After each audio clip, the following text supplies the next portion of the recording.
October 25 රෑ 9:00 call එකක් එනවා. අක්කේ හෙට උදේට කප් කේක් 20ක් හදලා දෙන්න පුළුවන්ද? අනේ දෙයියනේ මම උඩ ගියා. මොකද මම පහවදාට යන්න ගමනක් යොදාගෙන තිබුණේ. ඉතින් උදේ 9 වෙනකොට කප් කේක්ස් ටික ඩිලිවර් කරන්නත් ඕනි කිරිබත්ගොඩට. ඕඩර් එක දීපු කෙනා මම දන්න වඳුරන කෙනෙක්.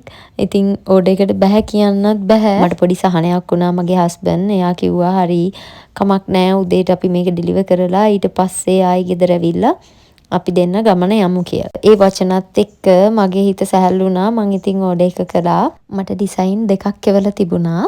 මම මේක තමයි සිලෙක්ට් කරගත්තේ මොකද මට තියෙන ටයිම් එකත් එක්ක මේක තමයි කරන්න පුළුවන් ඩිසයින් එක කියලා. එයා ඕකේ කරා. මෙන්න මේ විදියට තමයි අපේ කප් කේක්ස් ටිකේ ෆයිනල් අවුට්පුට් එක ආවේ. ඔන්න ඔය වගේ හේතු නිසා තමයි මම හදිසි ඕඩර්ස් බාරගන්න නැත්තේ. නැතුව ඔයාලා මට වටින්නේ නැතුව නෙවෙයි ඔයාලා මට මහා මෙරක් වටිනවා.